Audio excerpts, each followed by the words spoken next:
Hey everyone, welcome to the 17th edition of Ask Me Anything, our AMA session of ClariTea Chat. This is also the 77th episode of ClariTea Chat. And as the name signifies, seeking clarity through first principles and critical thinking on issues top of your mind. First of all, thank you all for your feedback through the surveys. These have been real eye openers. A special thanks to Mr. Vijay Sethi, Amarinder Singh, Bhupendra Pant, and Mayank Bedi.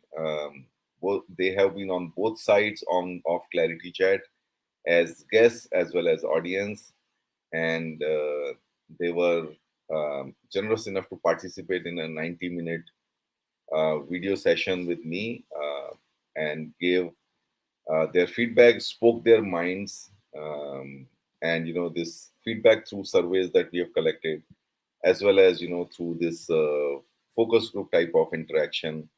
I think this is like really, really invaluable. Uh, it is energizing, it is motivating, but of course, it is also course correcting.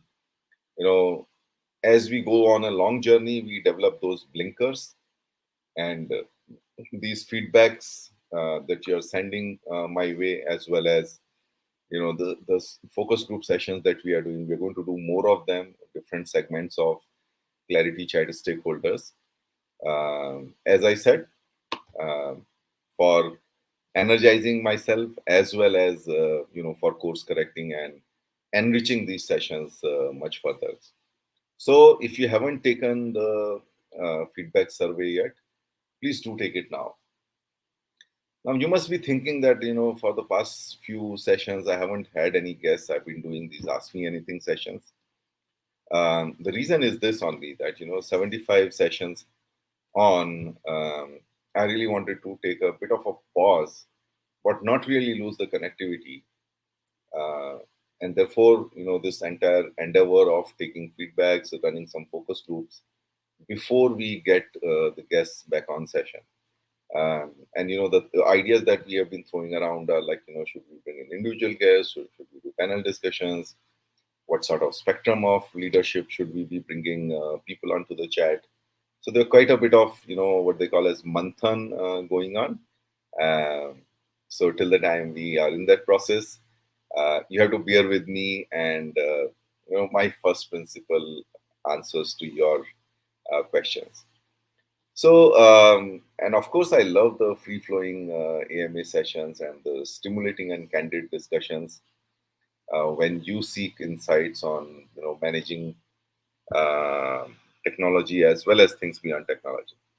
So today we will cover some backlog of past questions on, the threats to the CIO role, the management style of CIOs, the role of risk practitioners in manufacturing environment, etc., etc. And of course, we always give precedence to the audience live questions, and that's why we have questions go into our backlog, because we are giving priority to your questions live.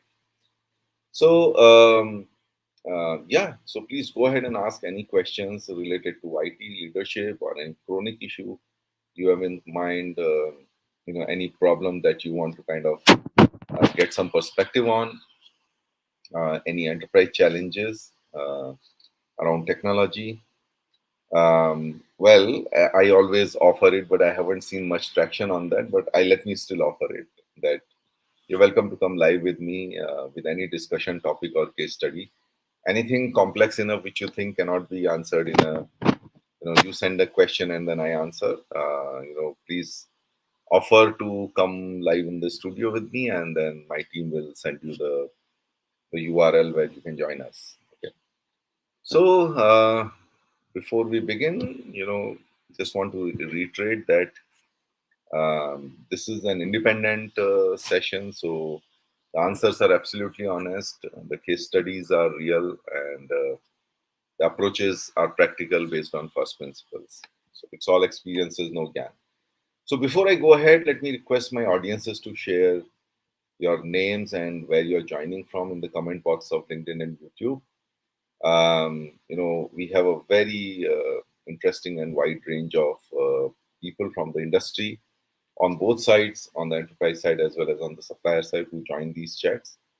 So please let us know who you are and where you're joining from, and let us see who has joined us. So we do see Sandeep Batra here from Germany. Thanks, Sandeep, for joining.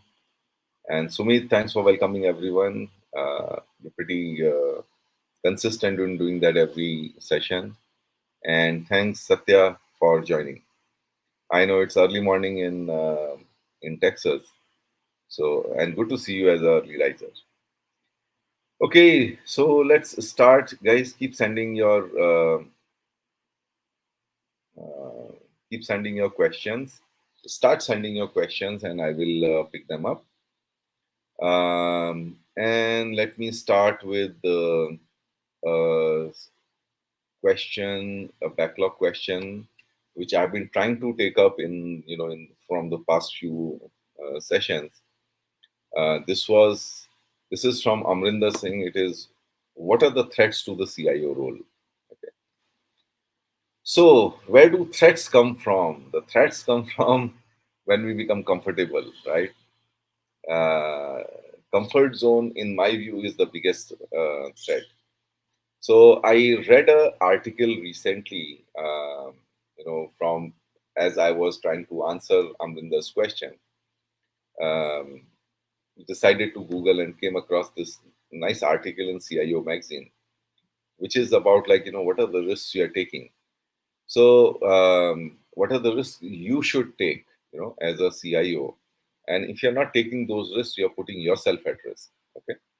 So the first one was ask open-ended questions, risk making others uncomfortable. Uh, Very, very important advice, that when you are across with your suppliers, with your business stakeholders, you have to ask open-ended questions. Don't assume that I know everything and therefore ask yes no questions. They're very easy. So ask people to speak up, make them uncomfortable, make them think, and that basically opens up the rich learnings for yourself as a CIO. The second is, so one was the risk making others uncomfortable by asking open questions. The second is you have to take a risk of being uncomfortable by moving beyond the technology. So technology is our comfort zone, right? So we have to move beyond technology. The engaging with business guys, which is their stronghold, which is their forte, and the moment you engage there, you have like, hey, what do you know about business? And that's something, like, which is uncomfortable for you. uh, go in there Go in there as a learner, go in there with humility. Yeah, I don't know anything, and I want to learn. So um, let me give you, an example here. um, I think I'd given that before, but nevertheless. So we had our quality guys. They visited us, the head of department. I had just taken over as a CIO, and I was sitting in Pune. I was a master in the customer facing functions, but I was still learning the ropes on ERP and SRM and the infrastructure and all of that. And they came up with this nice complex problem of of tools calibration, as to like that there is no system we have, etc., etc. Well, I heard them out and I said, you know what, I don't know about this domain. So I would not want to give you a solution till I understand the problem. Okay. So I asked them some questions, those open questions uh, that I mentioned just now, which is about, like, let us size up the problem. We have, as engineers, we have to start with numbers. So I said, okay, you know what, how many tools are we talking about? Is it like hundreds, thousands, or tens of thousands? The number turned out to be in like tens of thousands. Okay. Then came, like, what's the frequency of calibration, etc. That gave me a bit of, like, volume part of the problem. I always believe in Gemba, so I said, I don't know about this domain. Can I visit you and can I learn about it? So, well, I think they were happy. So the next day I went to this metrology lab, as they call it, and I went around checking.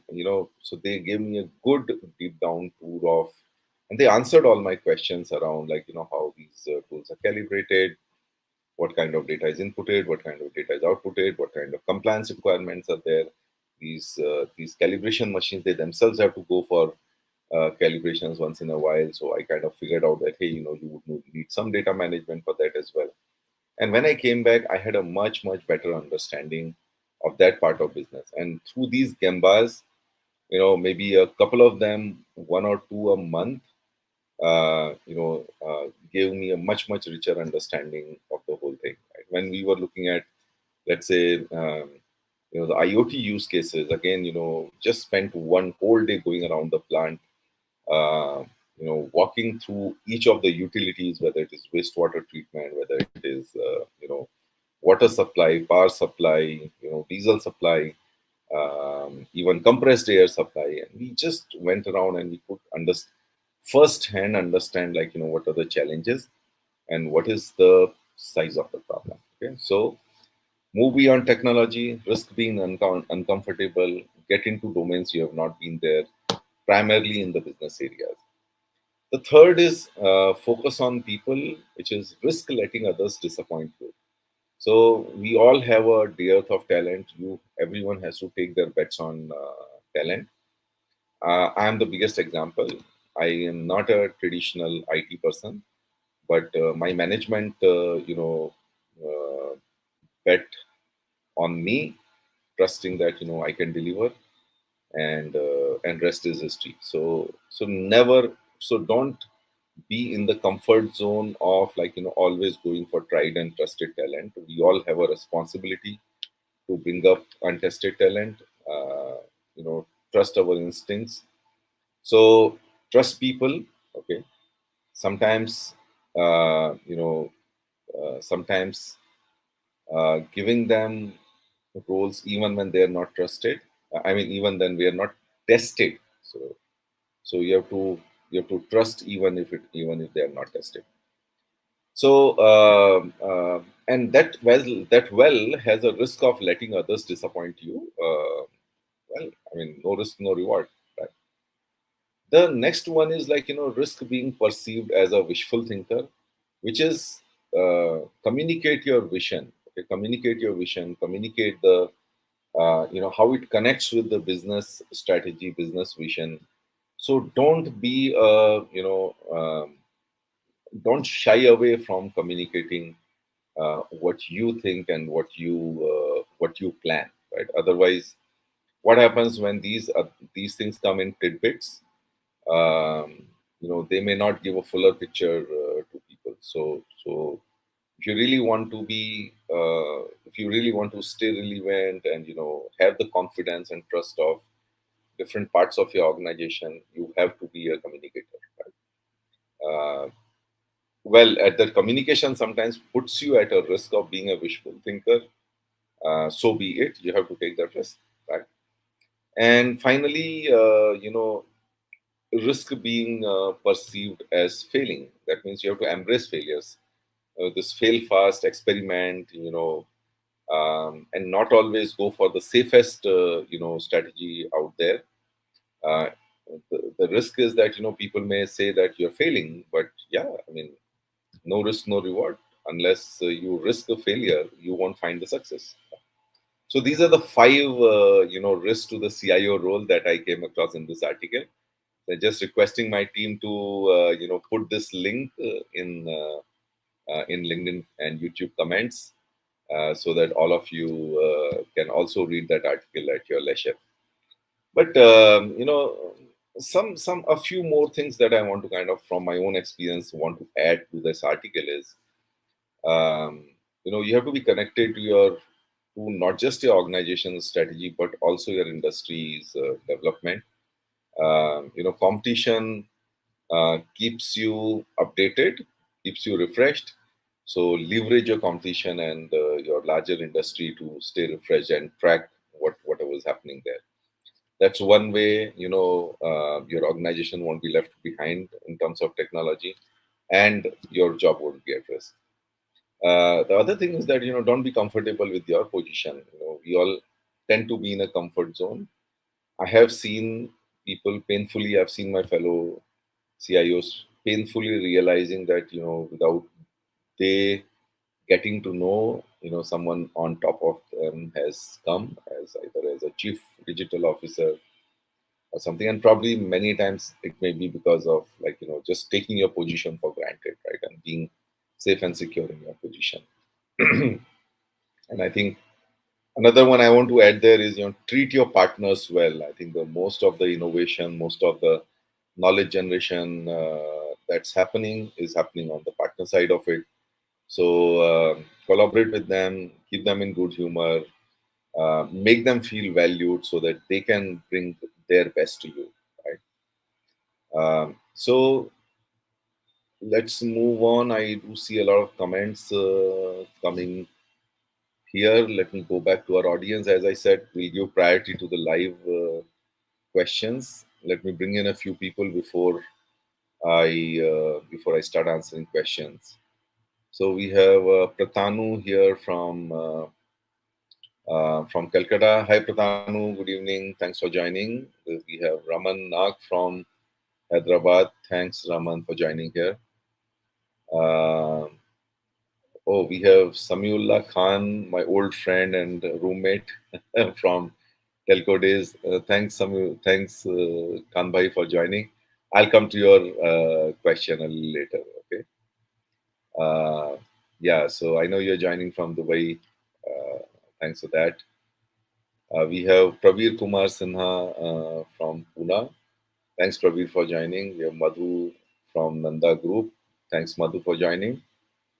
Uh, we have Kumara N again from Bengaluru, and Bhupendra Pant from Oman, and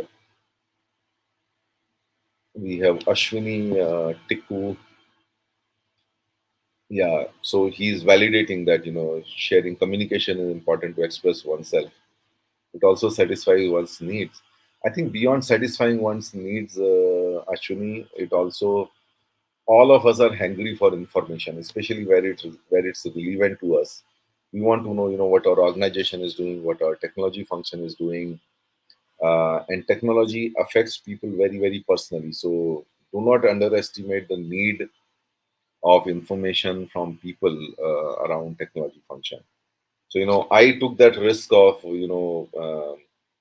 being perceived as a wishful thinker. I used to communicate a lot, and I saw that, it was always received well, and people really appreciated it.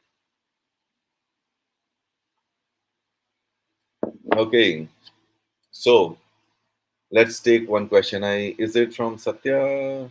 I see it as a LinkedIn user here.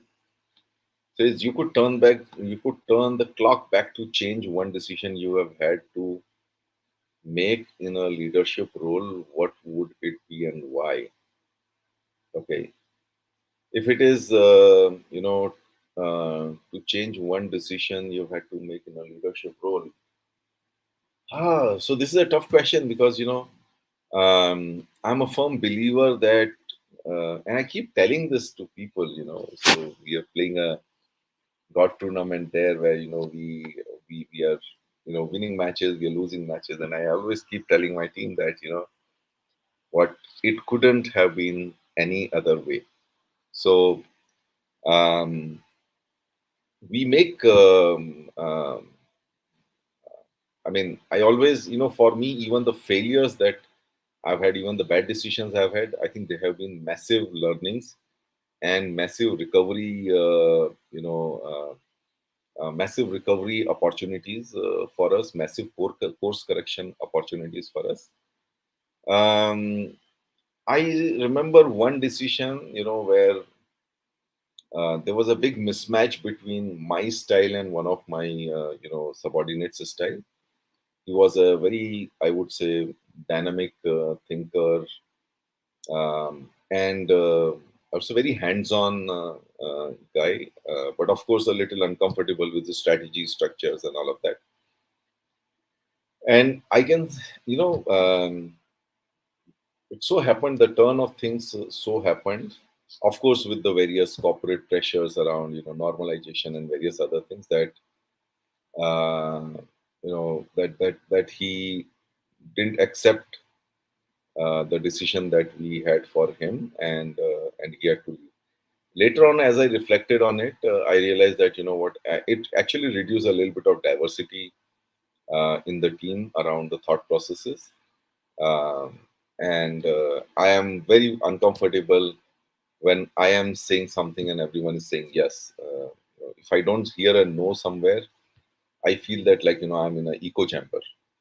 So he was like, one guy who never allowed our team meetings to be echo chambers. So it was later on, I still kind of regret that, hey, you know what, we could have done this better. We could have retained him, and he could have added a lot more value, actually.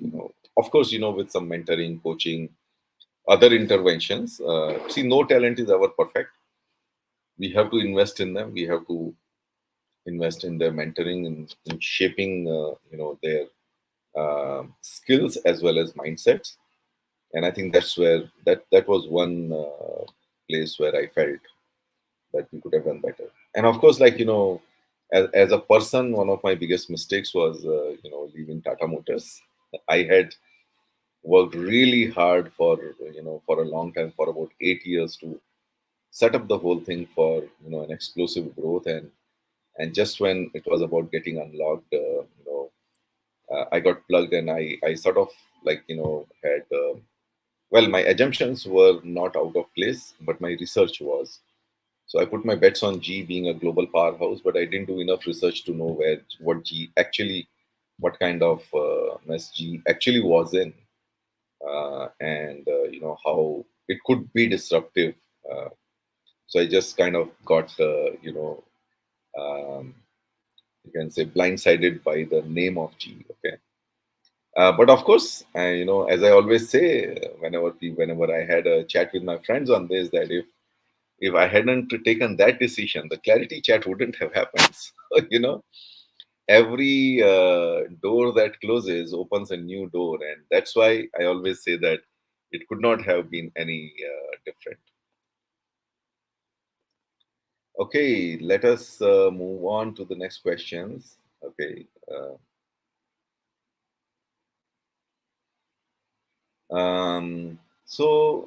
Samiullah is asking, India has made an impact in COP27. The next COP is in Dubai. Do you feel we will meet the targets 1.5 C? So, Khanbhai, frankly, you know, I'm not very, very confident about it because, uh, you know, the effects, if you want to really assess the effects, you have to go back to the causes. Okay. And what has really caused, the deterioration of environment and earth is, a mindless consumption by all of us. Uh, so some of the fundamental, consumerist tendencies, or, like, those consumption beyond what you need is not stopping. We still have, the same company launching phones every year. We have people changing phones every year, which they don't need to do. We have people, buying more things that they need, and a whole lot of those things. And a lot of this is, you know, being aspirational for all the people who are coming up in life. As I see in India, the burgeoning middle class which is coming up, and everywhere around the world, you see that people are taking inspiration from this consumerism, which is something which makes me uncomfortable. Of course, I'm not an expert, I'm not the final voice. So I kind of am comfortable in my discomfort. I try to do what is possible in my hands. Almost, sort of 90% I have got rid of single-use plastic. We try to keep our place. Whatever we are doing, I try to make sure that I'm doing consciously, being environmentally, what do you call, responsible, which also means that getting the car serviced on time, and all of that. But just to counter that, Kanbai, we do have a lot of innovation, being funded and being unleashed. The creative capacity of the mankind. I really see silver lining in books like. This is a book by Peter Diamandis, if I'm correct. Peter Diamandis, which is Abundance, and I didn't read it fully, but I did read that the how um, all problems are being attacked by innovation and technology, and pollution and environment being one of being a few of those. And if you see, the amount of innovation that's happening in electrification, automotive electrification, green hydrogen, blue hydrogen, etc., etc., kind of makes you feel that there are these two forces that who work, things that are warming the planet and people who are trying to cool down the planet. And we hope that we have breakthroughs, which help us reduce it to less than 1.5 degrees centigrade. So 1.5 C is basically like, containing the temperature increase to 1.5 degrees centigrade by 2100, if I'm correct. So let us pick up some other questions here. Okay, so we have Sandeep asking a question. Jagdish, people sometimes afraid moving to IT enablement as they feel they will lose the importance of their skills as IT will take over. Would you please share your approach to convince them for this change management process? Mm, um, See, this is, I always say that, we always have uh, our fears at work, the fears, insecurities. They are they are what make us human. Okay. So they are what make us progress as we have been doing. So, so these fears are logical, but two things, one, when I approach this, one, I show them a positive side of it. I say that, listen, I go back to, those early days of ERP, and I say that, listen, people who volunteered to be part of those ERP programs from business, these guys are like industry SAP experts now. Okay.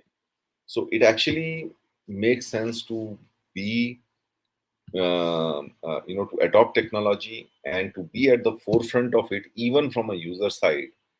Rather than just taking that narrow view of like, my job will be threatened. I mean, why do you not think that this is another job opportunity for me? So always showing them a positive side of it, and I'll bring a case study in a minute. Okay. The second thing is that, if something, if a change that is coming across, if you stand in the way, you know will change stop, or will you fall by the side? And people sort of understand that. So, you have to create that picture of inevitability of change. One, from a pain point of view, that is going to hurt you if you resist it. And second is from an aspiration point of view, that it's going to be good for you. So again, let me go back to, this is one of the most classic case studies in change management, where, we were replacing the systems at the dealers. These dealer systems had been built by, their respective IT managers, and they had, like, handcrafted these systems, and we were coming and replacing it with a web-based Siebel system. And we realized that these guys are going to be the biggest, stumbling block for us. Okay. We engaged in good faith with them, and we said that, listen, you know what? I mean, how long do you think Fox Pro will last? How long do you think the DBase will last? How long do you think your custom system will last? Will it last beyond you? And and are you here to protect the system, or are you here to build a carrier?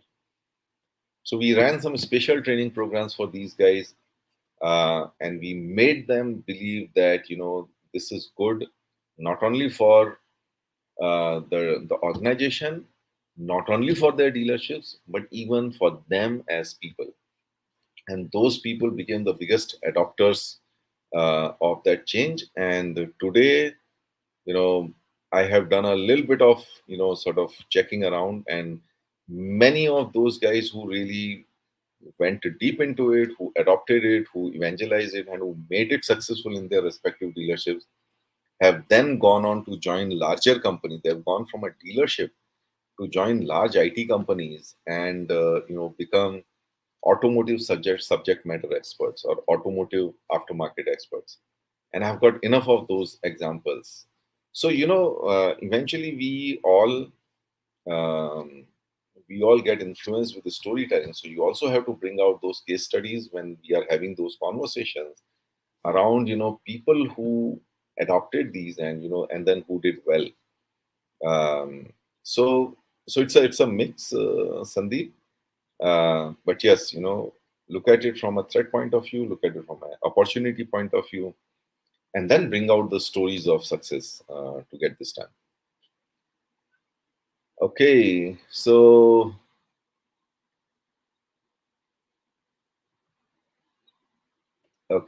I have another question here from Raman. He says, is professional ethics a humanitarian approach in people management important to be practiced in an IT environment when automated and cost cutting is growing trend in IT sectors? Raman, it's a great question, but you know what? I mean, is there a sector that you can think of which has not been affected by automation, which has not been affected by cost cutting?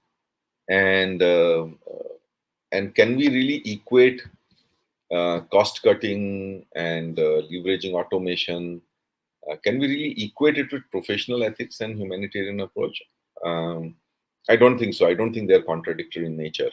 Okay, so um you can still cut costs, you can still automate, without losing the humanitarian approach, without losing the professional ethics. I think eventually in this world, being mature people, we are all responsible for ourselves. Um, we we have to see when we get disrupted, when we lose a job, or when we lose a role. It's just because we have been just too comfortable in it, and we have been not tracking the external environment. Uh, in terms of, like, how it is emerging, and and how I need to adopt. So whenever we get into that comfort zone, we get disrupted. uh, I can share an example with you. Oh, an ex-colleague, he kind of got disrupted in this whole, when things were moving from data centers to cloud, and he didn't have a job for a while. And then, kind of he came for advice, and I said, listen, you know what? It's not personal. Don't take it personally. Okay. It's always professional. That means the world that you get paid for the skills that you have and for the skills that you develop, and it's never too late. Okay. So this guy went ahead, took some cloud certifications, did some freelancing assignments, and did quite a bit of, like, I would say, dribbling around. And there's the football season. Okay, they're a little bit dribbling around, and finally landed in a good role after a period of, I would say, starting with the disruption, then followed by adoption and learning, and then followed by making himself future ready, and he's now comfortable. So even when you get disrupted, okay, in this fast changing world, with whether automation taking away a job or whether cloud taking away a job, please understand it's not personal. Okay, it is professional. uh, I mean, the organizations have to compete in this world, and therefore, they have to adopt new technologies. That sometimes means that you may not have a role, but it's not personal. Upgrade yourself. There's enough learning, I would say, opportunities around. And once you have the right skills and you've done, and you have a little bit of exposure, practical experience, I think things will fall back into place. Okay. So, oh, I see. Vijay Sethi sir here. Hey, good evening, Mr. Sethi. Right in the beginning, I acknowledge that you guys gave such nice feedback about nice as well as candid feedback about Clarity Chat. So good to see you here. Uh, and yeah, so Bhupen Pant is also there. Interesting. Peter Diamond's book, Bold, written after abundance, explains the power of technology and ability of an individual to bring change. Absolutely, Bhupen, and thanks for leaving that book behind here. I do still have it. It's part of my backlog of unread books. I've got plenty of them. Um, yeah, I think those books, they really bring out a very different dimension of whatever we go through. So what a lot of what we see in the media is negativity, because um whether it is TV or social media, somewhere the virality or the popularity comes out of those negative discussions. But if you really read books like Abundance or Bold, you really see a very different dimension of unsung, unheralded, stuff being done around the world. The VC money supporting those big bet ideas around whether it's environment, whether it's technology, whether it's like diseases. A huge number of things happening out there. So yeah, I do recommend Peter Diamandis to any one of you. Okay, so Samiullah Khan is saying, "We're pleased to inform you that we have managed to convert a 10-year-old hotel into a sports city of Dubai into a sustainable LEED rating building by using some innovative, locally developed and patented processes and reducing our carbon footprint and energy saving by 30%. Amazing, amazing, Khan Bhai. I'm sure you would be writing some article about it, on LinkedIn. Do share the link back on this chat for our folks to benefit from it. And if it is already published, then why don't you just post the link here for everyone? Well, some more details coming here. We have successfully captured CO2 from the air and circulated air with 0 ppm CO2. We have extracted the VOC and humidity, eliminating the sick building syndrome. Our initiative is won as the Green Building Council Product of the Year award. Oh, so guys, if anyone is interested in in this exciting news that Samula is bringing our way, please do reach out to him and check out what it is. Especially people from the real estate industry. Uh, yeah. So let's move on. Okay.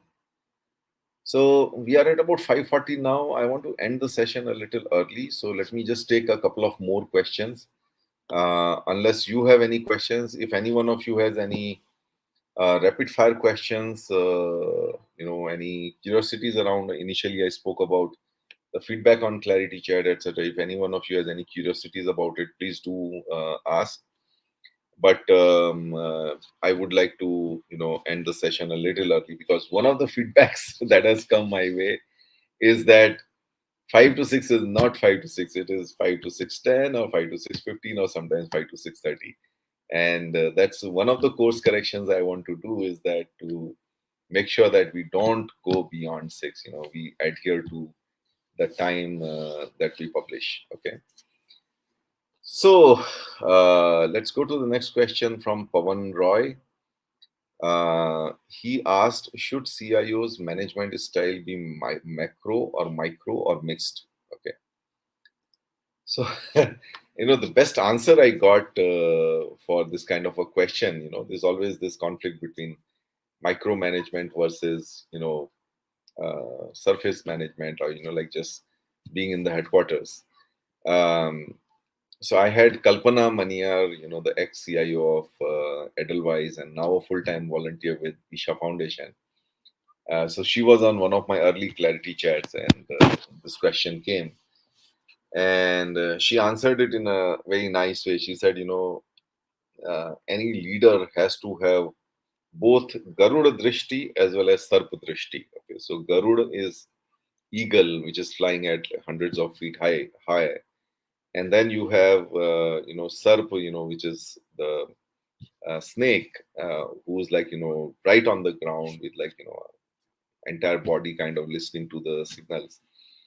So it has to be a good mix of Garuda Drishti and Sarpa Drishti. But now, think of it like, where should you be an eagle and where should you be a snake, in terms of your perspective. So when I was thinking about it, I said, what?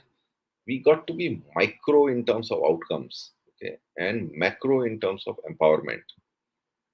What it means is that when it comes to our team members, we got to let them free, we got to empower them, but we have to hold them accountable to the outcomes. Now when it comes to those outcomes, you have to be micro in terms of those outcomes. What was this?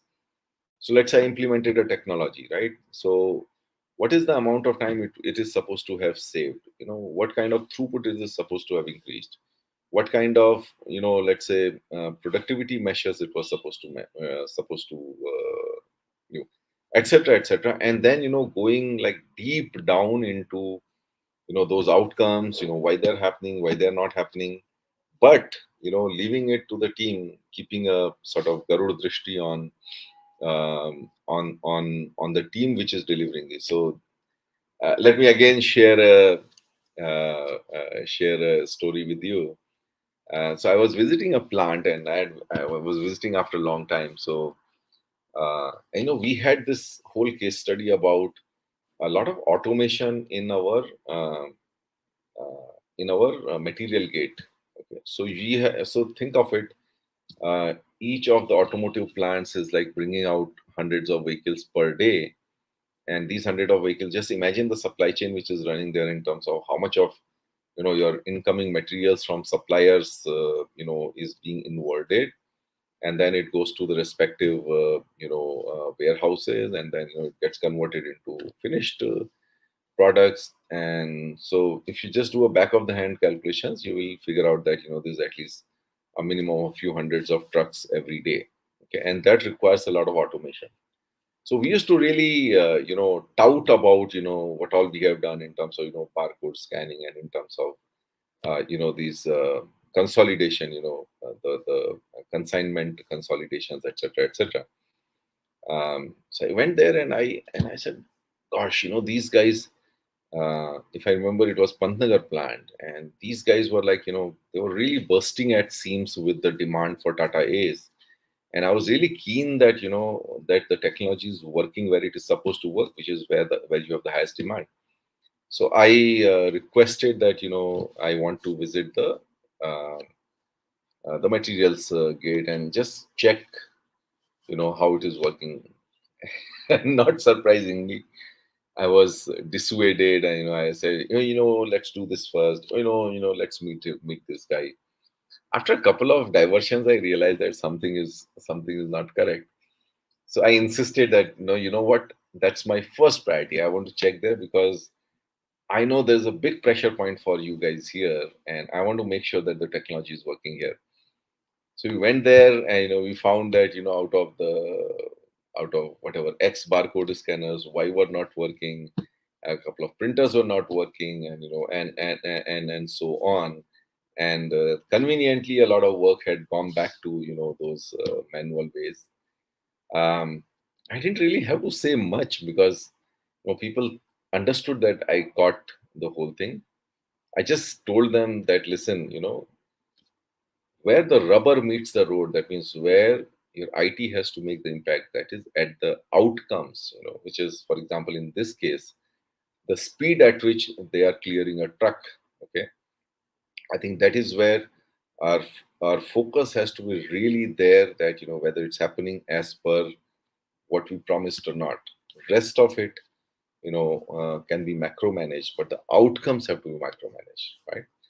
I hope that answers your question, Pawan. I know it's an old one, and not sure. I haven't seen you here today. And I think there's another philosophy which says that trust but verify. Okay, so do macro management, but verify randomly whether things are happening or whether the promises are getting delivered, whether things are happening as per the intended SOPs and all of that. Okay. So, and last one is that we all start as micromanagers. We start as individual contributors, then we become team leaders, and as we keep going up, the micro we have to move from micromanagement to macro management.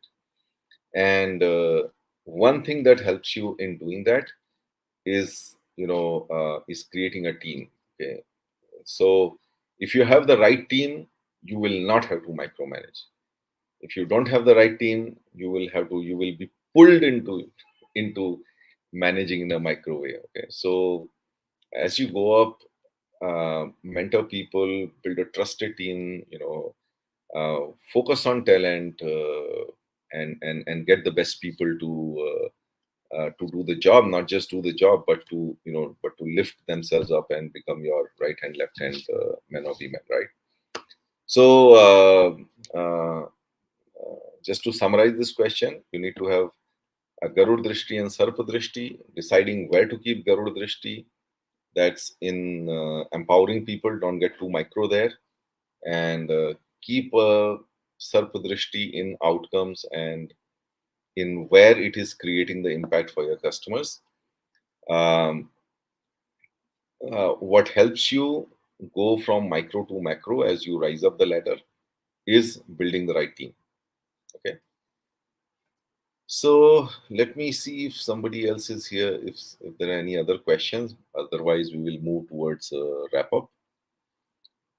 Okay. So Satya is asking a rapid fire question. What is my favorite dish? Uh, so my favorite dish is aloo matar tomato with ghee lagi हुई roti, Satya. But let me tell you a joke around it. Okay, so when I go towards my hometown, now that everyone knows that I love aloo matar tomato, when I go on a vacation, by the end of the vacation, I start hating aloo matar tomato because everyone knows it's my favorite, and so wherever we go for lunches and dinners, that's always on the menu. Okay,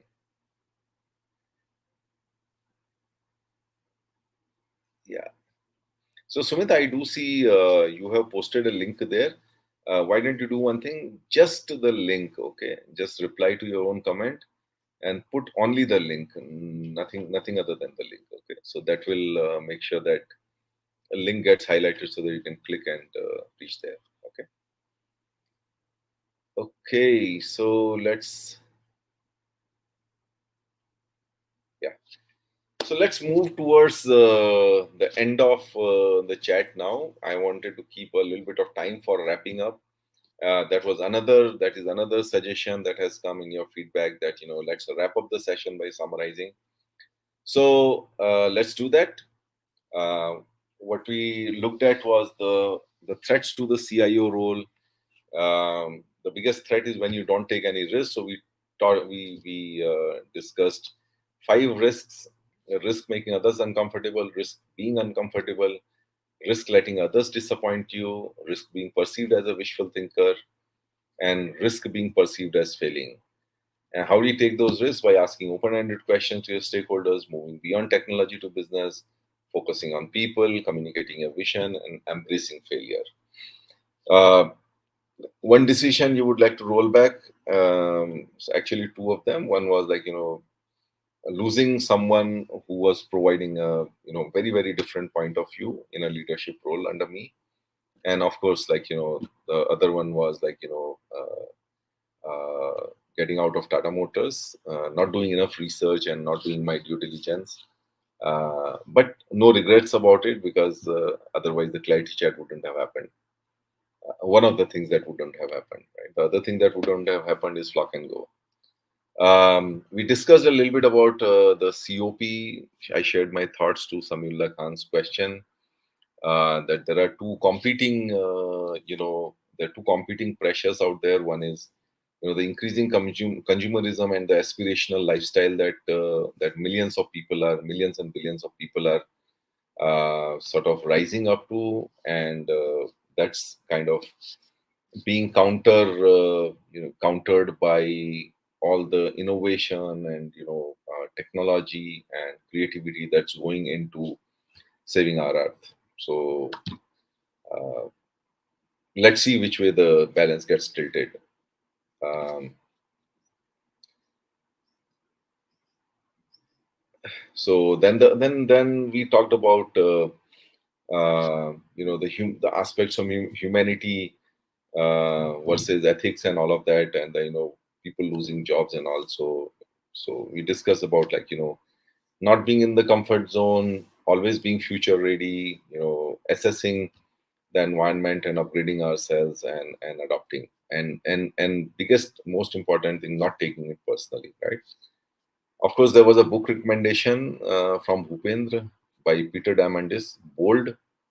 uh, Try reading that, and even Abundance. These are really inspirational books. Then, about the macro versus micromanagement. So we said, you need to have a Garud Drishti and Sarv Drishti.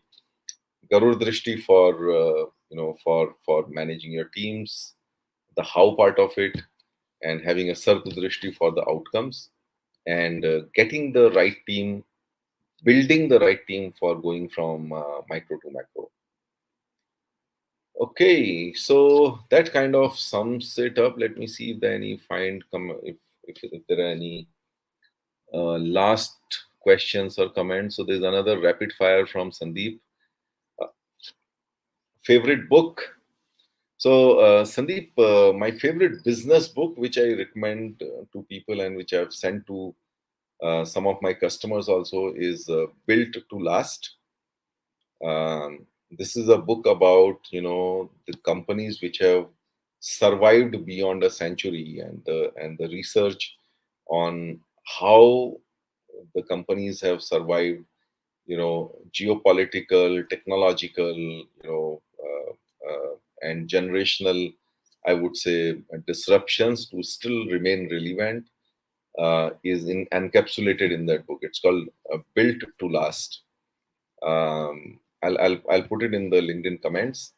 I think this is one book every business manager should read, because this is something which has inspired me to do things in a long lasting way. Whatever I've done after reading that book, has lasted long, even beyond me. So the real test of your work is whether it outlasts you um, by your tenure. That means if I work for 8 years, and if my work outlasts me by another 8 years, then I think you've built it to last. Okay.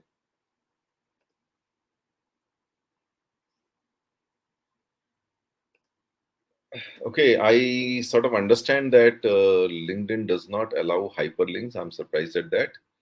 But if it doesn't, then my request to Bhupendra will be to just copy this comment on a browser, and then and then paste. Okay. So that brings us to an end, and I'm so happy that I'm ending it 5 minutes before. So thank you all for your questions, for your engagement. For making it a really, I would say, a really interactive and engaging session. And thank you all of you who are also watching the recorded version. Let's enjoy the rest of the weekend. Please enjoy your family time. We'll be back on next Saturday, 3rd December. Till then, bye bye. Enjoy your weekend.